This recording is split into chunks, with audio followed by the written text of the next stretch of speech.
Ya, boleh kalian minum dulu ya. Isi masih shock itu saya tunjukin terus cerita dia ya. Betul. Maaf ya, emang agak suka bikin saksi shock gitu bos. Baik.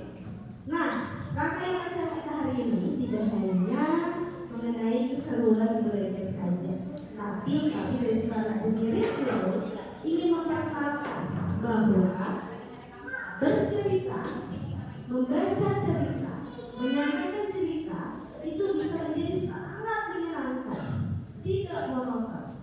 Oleh karena itu, kami ingin menyajikan spesial storytelling dari Kak Karina yang akan membawakan cerita yang interaktif dan tentu saja menyenangkan. Beri tepuk tangan yang meriah. Ini adalah Kak Karina. Bismillahirrahmanirrahim.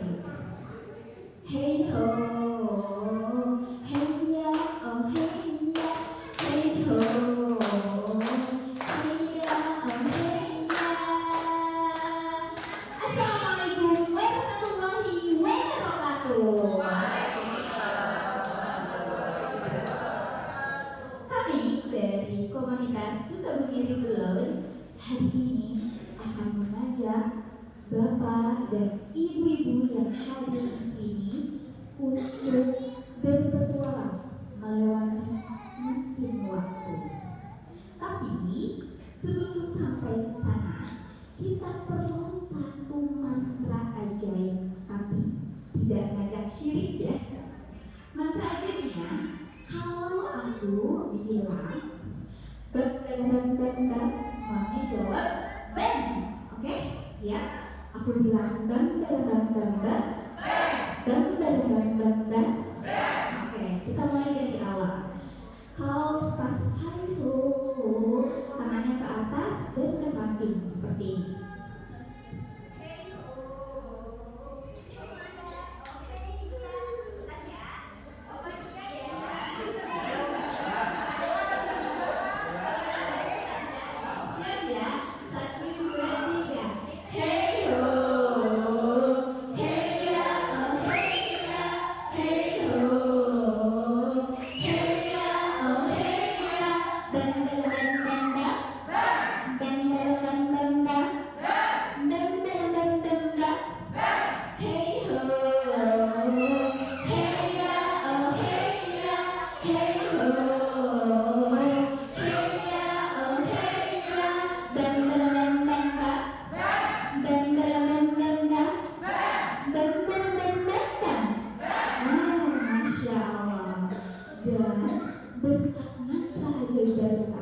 Sampailah kita di suatu masa 500 tahun yang lalu.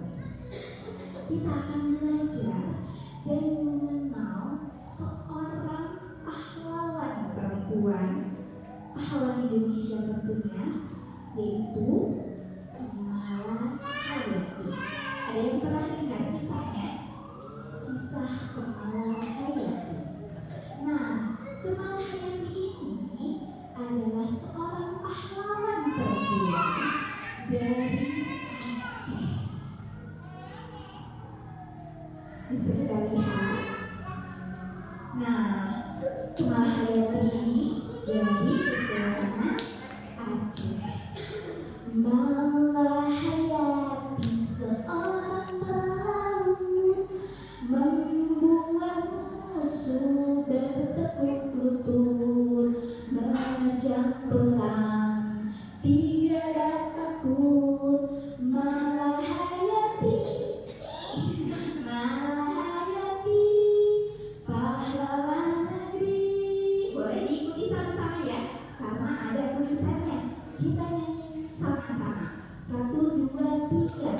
Kamala Hayati seorang pelaut, membuat musuh bertekuk lutut, menerjang perang, tiada takut. Kamala Hayati, pahlawan negeri. Boleh tepuk tangan ya. Nah, Kamala Hayati kecil tinggal di dekat laut. Setiap hari ia melihat kapal berlayar. Malahayati kecil, mungkin orang lain akan berkata, ketika besar nanti aku ingin menjadi putri raja. Tapi Malahayati berbeda. Malahayati ingin menjadi penjaga laut Indonesia. Keren gak? Seorang perempuan ingin menjaga laut Indonesia. Nah, tapi saat itu banyak orang berpikir, apaan perempuan? Perempuan itu lemah. Mana mungkin bisa menjaga lautan?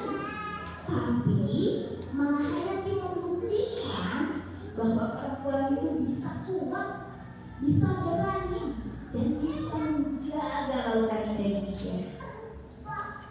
Lalu terjadilah pertempuran di laut. Suami Malahayati gugur, meninggal dunia. Tentu saja Malahayati merasa sedih. Tapi Malahayati bangkit. Dia tidak ingin terpuruk pada kesedihan. Dia terus bertekad untuk menjadi penjaga lautan Indonesia. Lalu Malahayati membuat pasukan Inom Bale. Nah, pasukan Inom Bale ini adalah pasukan yang terdiri dari para janda-janda pahlawan perang, dan banyak sekali pasukannya, dan semuanya adalah perempuan. Lalu suatu hari penjajah datang, tapi mereka kaget. Ternyata yang menjaga lautan Indonesia adalah seorang perempuan. Pemimpinnya adalah pemimpin perempuan. Mereka shock. Kok bisa perempuan gitu ya? Lalu lihatlah sebuah titik jauh di tengah laut. Makin lama makin jelas ketutupannya. Itulah kapal asing yang sedang berlayar. Layarnya yang putih mengembang di udara. Nah, sekarang boleh sambil tepuk tangan ya. Lihatlah sebuah titik jauh di tengah laut. Makin lama makin jelas ketutupannya. Itulah kapal asing yang sedang berlayar. Layarnya yang putih mengembang di udara. Sekali lagi, lebih kencang lagi. 1, 2, 3. Lihatlah sebuah titik jauh di tengah laut. Makin lama makin jelas ketutupannya. Itulah kapal asing yang sedang berlayar.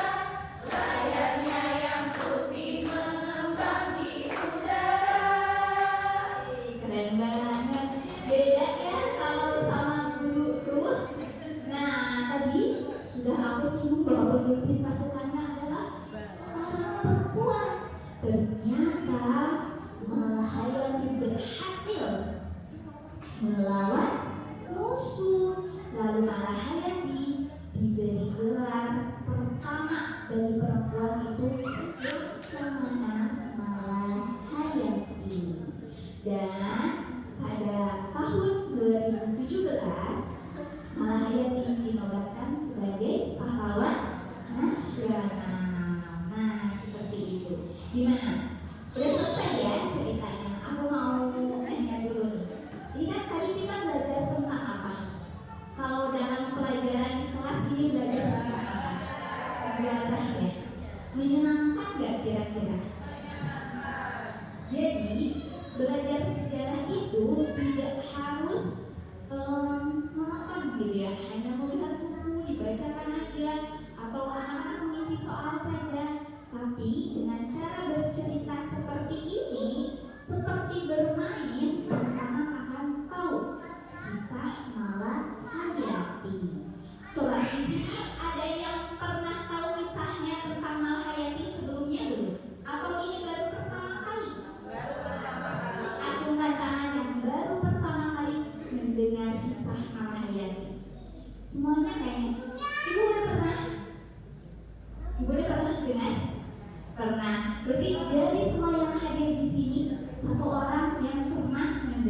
kisah Malahayati. Boleh tepuk tangan dulu. Masya Allah.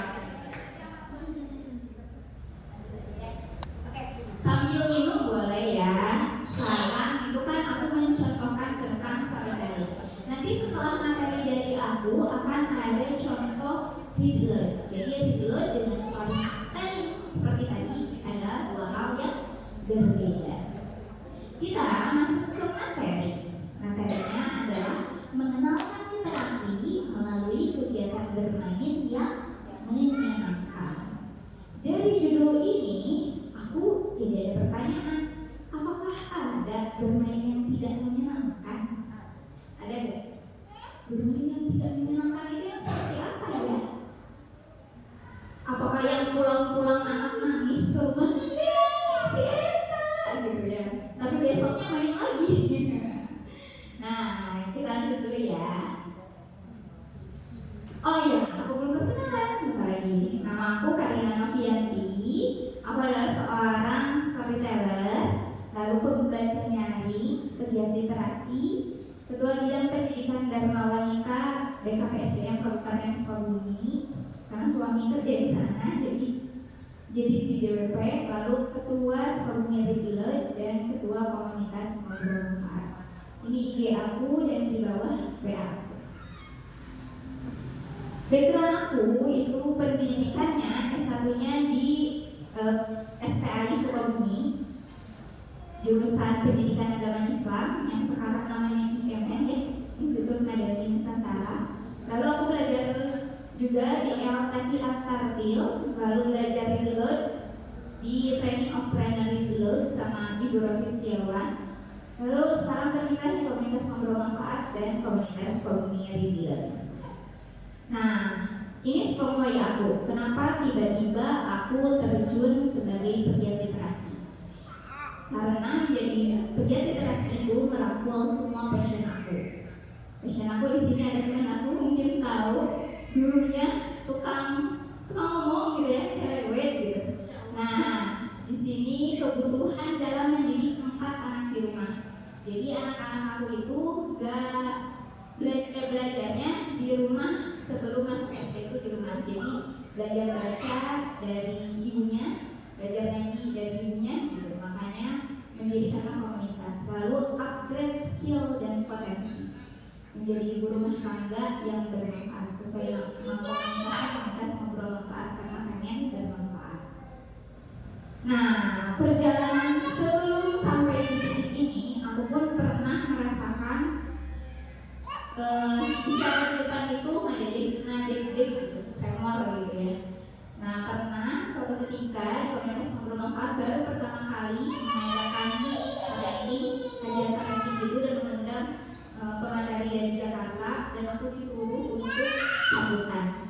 Tremor dong, tuurnya rocok, ini suara bergetar gitu ya, tiba-tiba serak kayak gitu. Pernah merasakan yang seperti itu, tapi semakin kesini, semakin belajar, semakin bisa gitu ya. Dan aku yakin Bapak Ibu yang di sini juga nanti akan bisa, asal terus berlatih. Itu strong way aku. Aku pengen nanya, strong way Bapak dan Ibu di sini. Mungkin ada yang aku suruh bicara ya. Bapak dulu deh, Pak.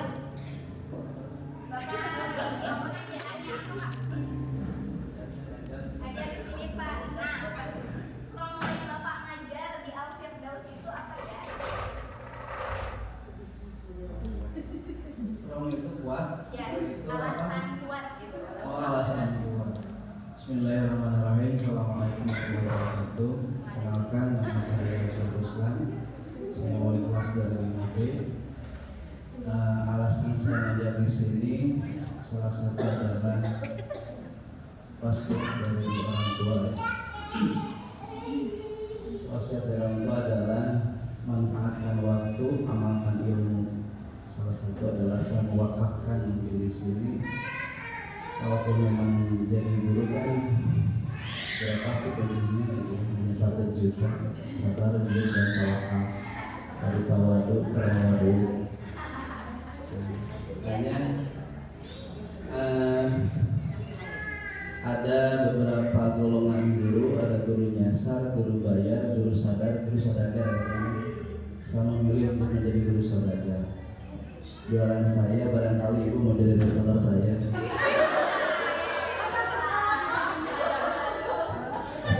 Jualan apa nih Pak? Jualan mobil. Nah, karena di sini mungkin pertanyaannya kan itu ya. Salah satu untuk menjadikan saya kuat untuk mengajar yaitu tadi mungkin berkah daripada mengajar. Alhamdulillah cukuplah, Allah cukupkan dari segi finansial, Allah bahagiakan keluarga, dan Allah sehatkan jiwa raga. Mungkin itu saja.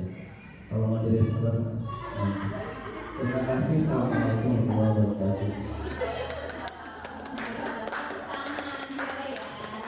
Lalu di sini ada yang bukan pengajar nggak? Atau semuanya pengajar? Ibu rumah tangga? Nih, coba kita gitu ya, tanya-tanya yang ibu rumah tangga.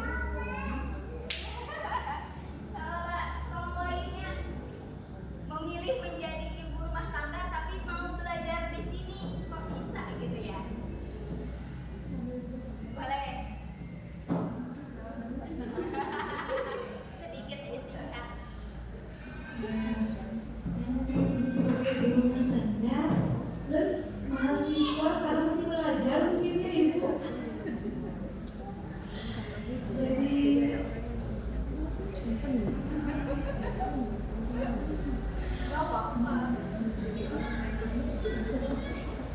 mau belajar saja, mungkin itu aja Oke.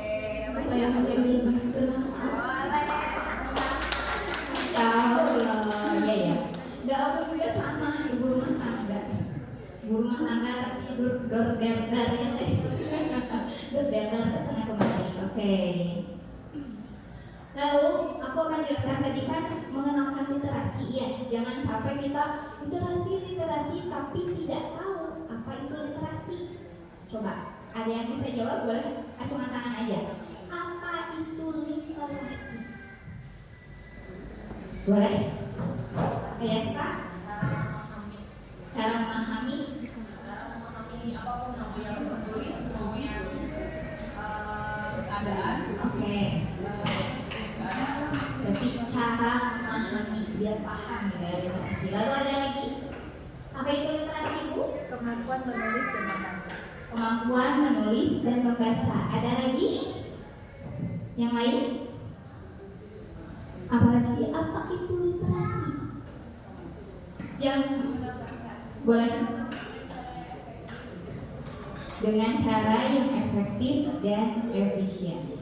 Jadi kalau zaman dulu seperti yang Ibu bilang ya, literasi itu membaca dan menulis. Tapi kini literasi itu jauh lebih luas daripada itu.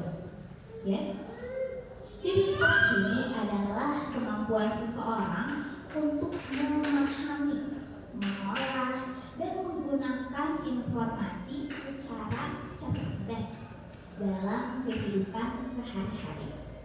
Jadi tidak hanya membaca dan menulis saja, tidak hanya menghafal saja, tapi menggunakan semua informasi itu dalam kehidupan sehari-hari.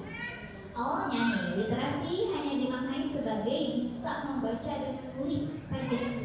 Namun sekarang maknanya jauh lebih luas daripada itu. Nah, secara sederhana, literasi adalah kemampuan melek makna. Gitu. Jadi, anak kalau sudah bisa membaca tapi tidak tahu makna dari apa yang dibacakan, itu belum termasuk literasi. Ya, karena literasi itu harus tahu minimal bisa menyampaikan kembali apa yang dia bacakan. Kadang banyaknya sekarang itu anak SD sudah bisa baca, tapi ketika ditanya, tadi kamu baca buku apa? Apa ya? Atau tadi tokohnya siapa? Siapa ya? Berarti itu belum, kemampuan literasinya belum mumpuni gitu ya. seseorang yang literat tidak hanya membaca teks, tetapi juga memahami isi dan tujuan bacaan, berpikir kritis terhadap informasi, mampu mengkomunikasikan kembali dengan baik, dan menggunakan pengetahuan itu untuk mengambil keputusan. Jadi sangat luas sekali arti dari literasi. Aku kasih contoh, literasi dalam kehidupan. Anak yang membaca cerita lalu bisa menceritakan kembali, itu namanya literasi baca tulis. Karena ada 6 atau 7 literasi, itu yang ini yang membaca cerita termasuk ke literasi baca tulis. Lalu remaja yang bisa memilah informasi hoax di media sosial, itu termasuk literasi digital. Lalu ada anak yang tahu cara menabung dan menggunakan uang, termasuknya literasi finansial. Lalu ada warga yang peduli terhadap lingkungan setelah membaca informasi, itu literasi sains dan budaya. Jadi literasi itu menyangkut aspek kehidupan sehari-hari kita. Literasi adalah bekal hidup untuk berpikir, bersikap, dan bertindak dengan bijak. Sekarang itu skill sedikit tentang literasi, karena aku yakin karena di sini banyaknya seorang pendidik, pasti tidak kemampuannya pasti tahu gitu ya tentang literasi ini. Nah, lalu kegiatan bermain yang menyenangkan. Tadi pertanyaan aku di awal, emang ada bermain yang tidak menyenangkan? Ada nggak? Apa Pak? Ada.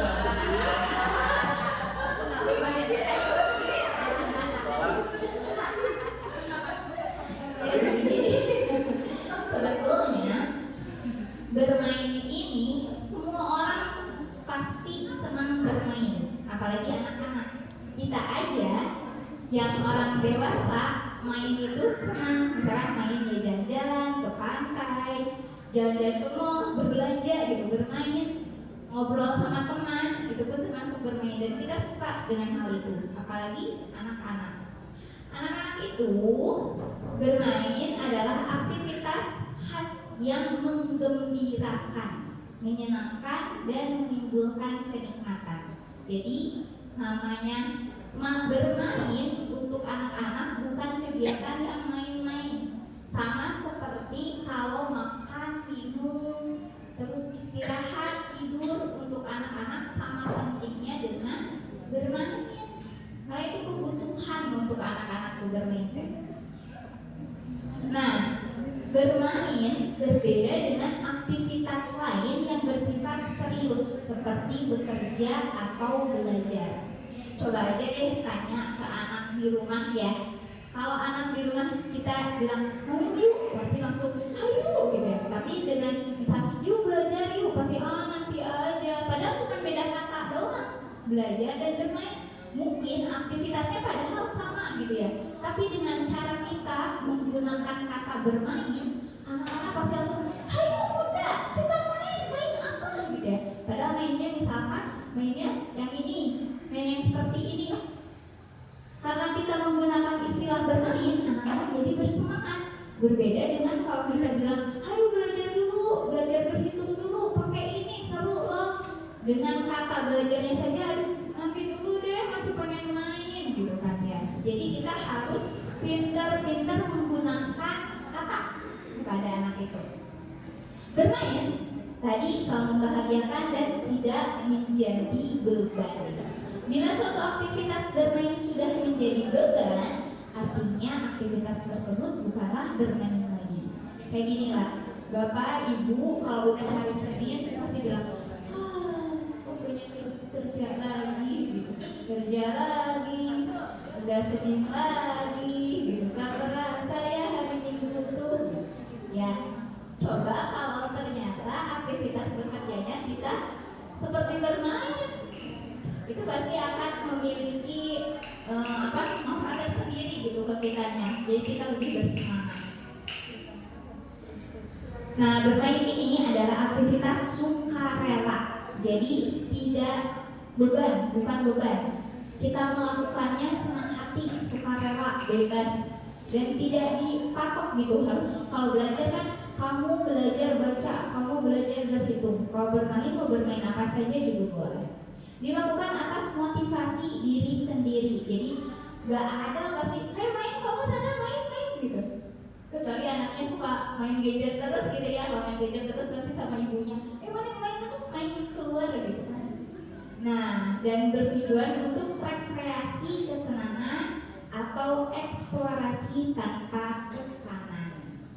Nah, sekarang kita masuk ke read aloud dan storytelling. Di sini ada yang sudah kenal apa itu read aloud? Read aloud adalah membaca nyaring. Aku tahu pasti guru-guru di sini sudah banyak terpapar dengan read aloud karena Ustazah Ulfah juga pegiat read aloud. Jadi read aloud ini membaca nyaring. Dalam membaca nyaring ada 3 faktor yang harus ada. Yang pertama adalah pembaca. Kita orang dewasa harus ada. Yang kedua adalah buku sebagai sumber bacaan. Jadi kalau tidak ada buku berarti bukan read aloud namanya. Yang aku tadi lakukan itu bukan read aloud karena aku tidak pakai buku. Lalu yang ketiga harus ada orang yang dibacakan. Anak-anak, pokoknya ada audiensnya aja. Anak-anak di rumah atau anak-anak murid di sekolah itu sebagai pendengar. Jadi dalam read aloud itu segitiga seperti ini. Jadi harus ada pembaca, buku, dan pendengar. Nah, kalau tadi tanpa buku bukan read aloud namanya.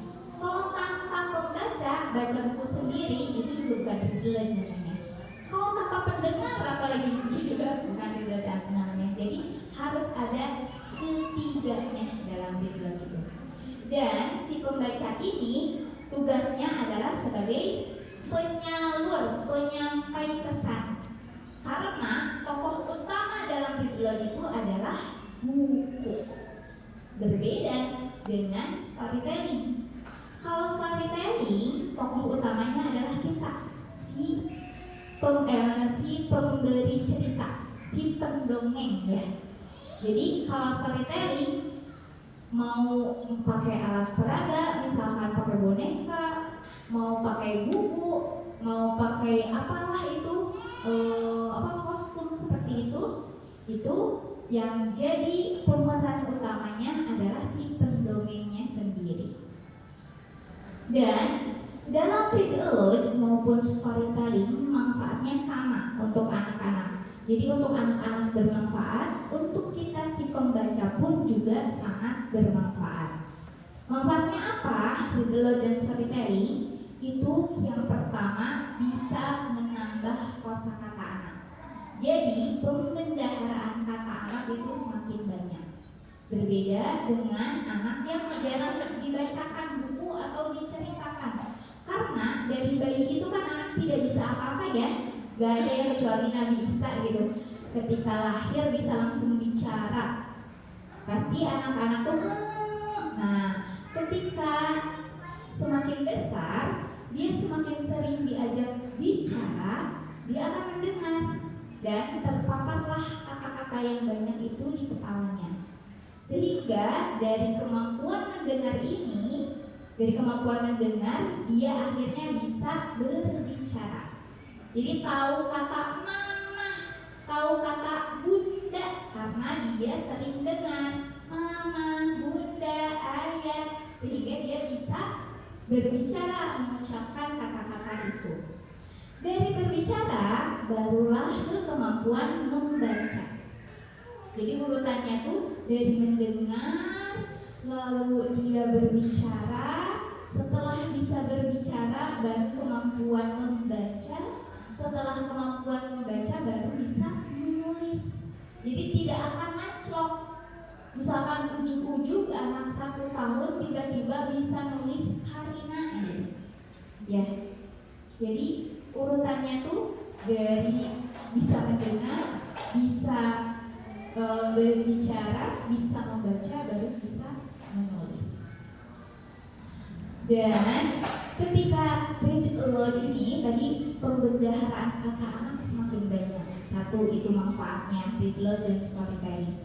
Lalu yang kedua itu kecerdasan untuk anak juga. Jadi anak lebih pintar daripada anak yang jarang diajak ngobrol, anak yang jarang dibacakan buku, anak yang jarang diceritakan, gitu. Pasti kemampuannya akan berbeda. Lalu yang bonusnya lagi dari dua aktivitas ini adalah meningkatkan bonding antara ibu dan anak, antara guru dan siswa. Jadi antara si pembaca dan pendengar itu makin bonding, jadi kelekatan, membangun kelekatan. Lalu itu mah manfaatnya untuk anak-anak aja.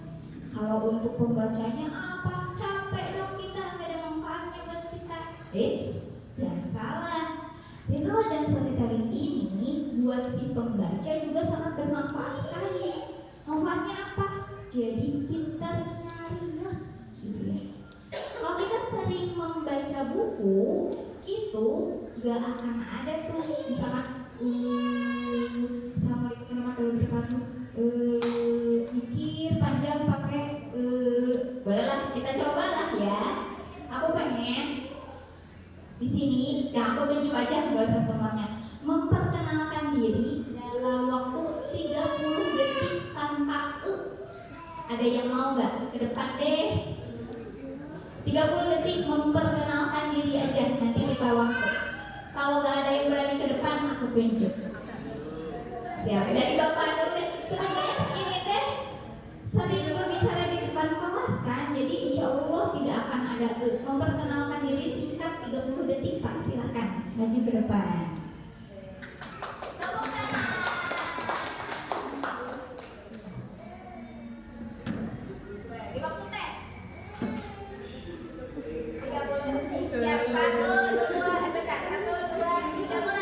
Assalamualaikum warahmatullahi wabarakatuh. Perkenalkan, nama saya Emil Rahmatullah. Asal saya dari Cimakbar, Kota Sukabumi. Kemudian saya belajar di sini baru 4 tahun berjalan. Kemudian saya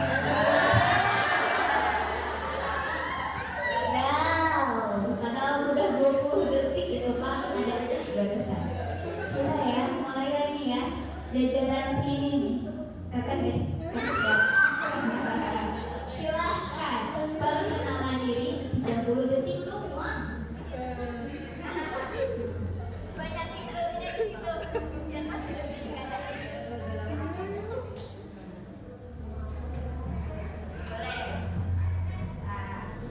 Siap. Oke. Maju depan. Mulai ya, siap. 1, 2, 3, mulai. Assalamualaikum warahmatullahi wabarakatuh. Perkenalkan, nama saya Robiatul Adawiyah, panggilan biasa dipanggil Bibi. Saya bekerja di Firdaus dari mulai tahun 2014. Semenjak saya masuk kuliah di STKIP Bina Mutiara. Pulang sekolah mengajar di sini, saya selalu langsung untuk pergi kuliah bersama guru lain. Saya tinggal di Sukarang, kebetulan jarak dari sekolah ke rumah cukup jauh. Tidak ada yang tapi ada jeda sedikit. Oke, udah keren. Coba dari sini, Bu. Boleh, Bu? Diulang sendiri. Silakan Bu, 30 detik ya. Sebentar. Mulai dari sekarang. Assalamualaikum warahmatullahi wabarakatuh. Nama saya Bunda Siti Mariam dan Bunda Siti. Semuanya di sini udah dicalonkan ya. Saya menawai maja di sini dari tahun 2013. Binaan saya dari Sukaraja, dari Kecamatan Sukabumi maksudnya ya. Alhamdulillah saya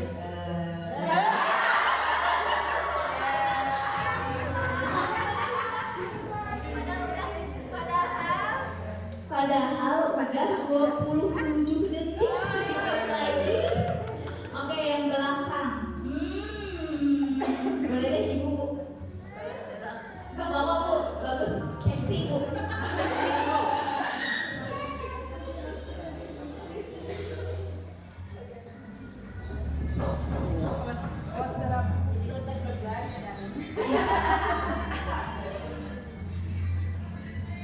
Bismillahirrahmanirrahim.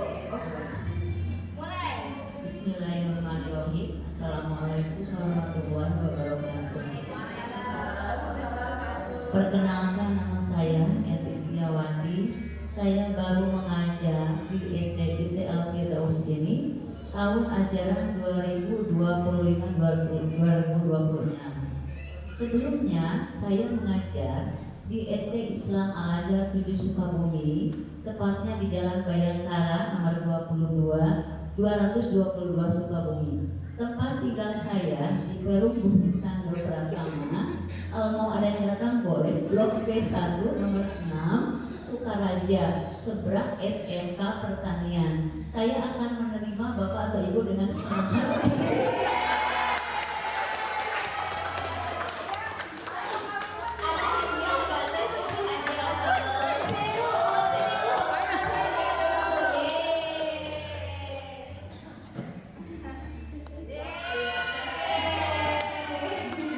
Masya Allah, jajaran situ cuma ada satu ibu mau ke depan ke. Ayo, sini Bu. Ayo bagus. Anaknya titipin foto. Dengan HP. Lucu ya? Kayaknya ini mah udah pro sih.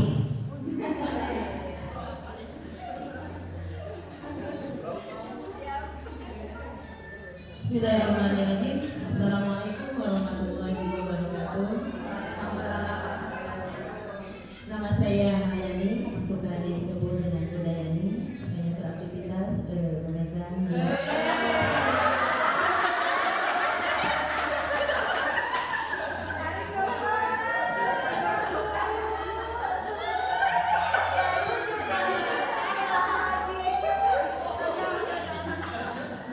Kayaknya kan tadi bilang pro deh.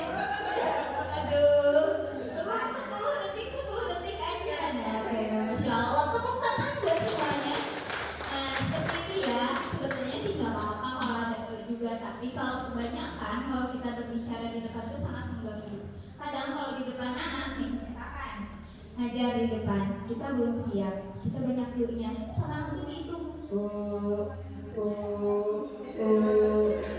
Ngitung itu anak berapa gitu.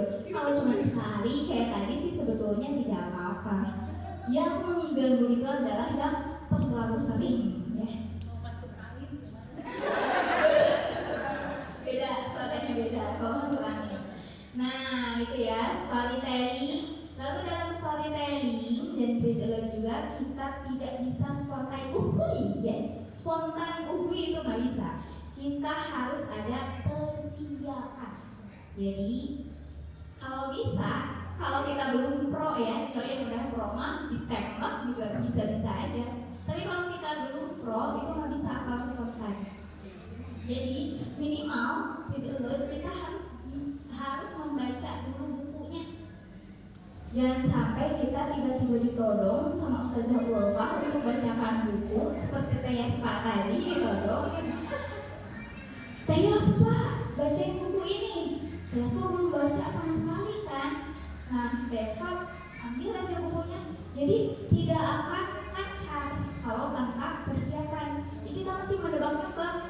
Apalagi anak-anak itu suka banyak pertanyaan. Nah, persiapan ini adalah untuk mengantisipasi pertanyaan-pertanyaan ajaib dari anak-anak. Tapi kalau kita tidak bisa menjawab pertanyaan anak saat kita membacakan buku, kita harus jujur. Jangan sampai menebak-nebak jawaban, khawatirnya malah menyesatkan. Ya, ada pernah yang ditodong untuk membacakan buku tentang laba-laba. Lalu kata anaknya, ibu itu jaring laba-laba keluarnya dari mana? Dari tangan. Karena nontonnya Spider-Man. Ya, dari ibunya dari tangan. Bener gak ya dari tangan? Harus di cross check lagi. Apa benar dari tangan keluarnya? Gitu kan? Jadi kita harus sebelumnya itu harus ada namanya tuh menguji dulu dari bacaan yang kita akan bacakan. Storytelling pun sama. apalagi storytelling. Kalau buku read aloud itu kita tinggal bacakan aja sebetulnya, masih ketolong lah ya kalau read aloud. Kalau storytelling jadi belibet aku. Kalau storytelling itu lebih susah lagi. Kalau tidak dikonsep itu ceritanya akan bisa jadi melebar, ngalor ngidul. Harusnya waktunya cuma 10 menit jadi 1 jam misalkan, jadi lost time gitu. Itu dua hal gitu, storytelling dan read aloud. Nah, apakah read aloud dan storytelling ini termasuk ke dalam aktivitas bermain? Termasuk ke dalam aktivitas bermain enggak? Contohnya yang seperti aku lakukan tadi, itu permainan bukan? Nah, read aloud dan storytelling ternyata bukan hanya metode pengajaran, tetapi juga bentuk permainan yang merangsang otak dan emosi anak melalui imajinasi. Karena dari satu buku aja, dari gambarnya yang beragam, warnanya yang warna-warni, itu bisa merangsang imajinasi anak.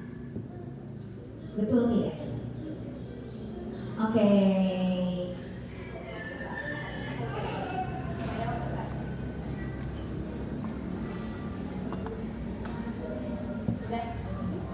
Nah, ternyata cuma segitu.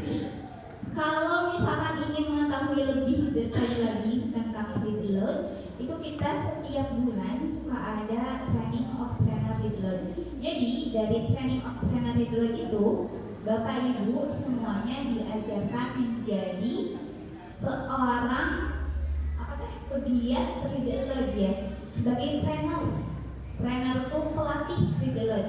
Jadi kalau sudah bersertifikat TOT read aloud, Bapak Ibu bisa menyampaikan ke guru lain, ke anak-anak yang lain, ke sekolah-sekolah lain, karena Bapak Ibu sudah tersertifikasi. Dan itu belajarnya langsung oleh pakarnya, Ibu Rosi Setiawan. Nah, Sukabumi Read Aloud sekarang continue mengadakan read aloud, TOT read aloud ini secara online. Jadi kalau misalkan mau, ada jadwalnya di IG kami @Sukabumi Read Aloud, dan itu ber-JP 6 JP itunya. Jadi kalau untuk kebutuhan sertifikatnya bisa banget digunakan. Palingan sekian aja dari saya. Kalau ada kesalahan mohon dimaafkan. Wassalamualaikum warahmatullahi wabarakatuh.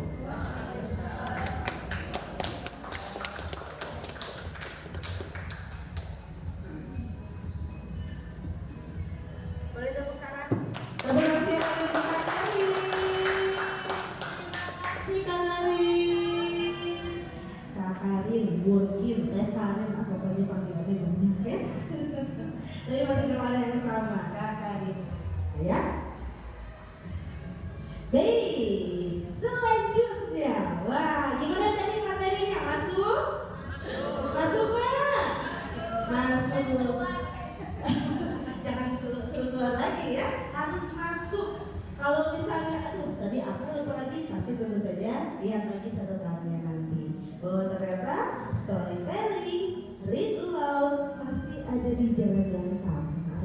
Cuma yang satu mungkin sedikit belok dulu ke kanan dan satu lagi belok dulu ke kiri. Ujung-ujungnya sama sebenarnya, menuju literasi. Menyenangkan tidak kira-kira itu?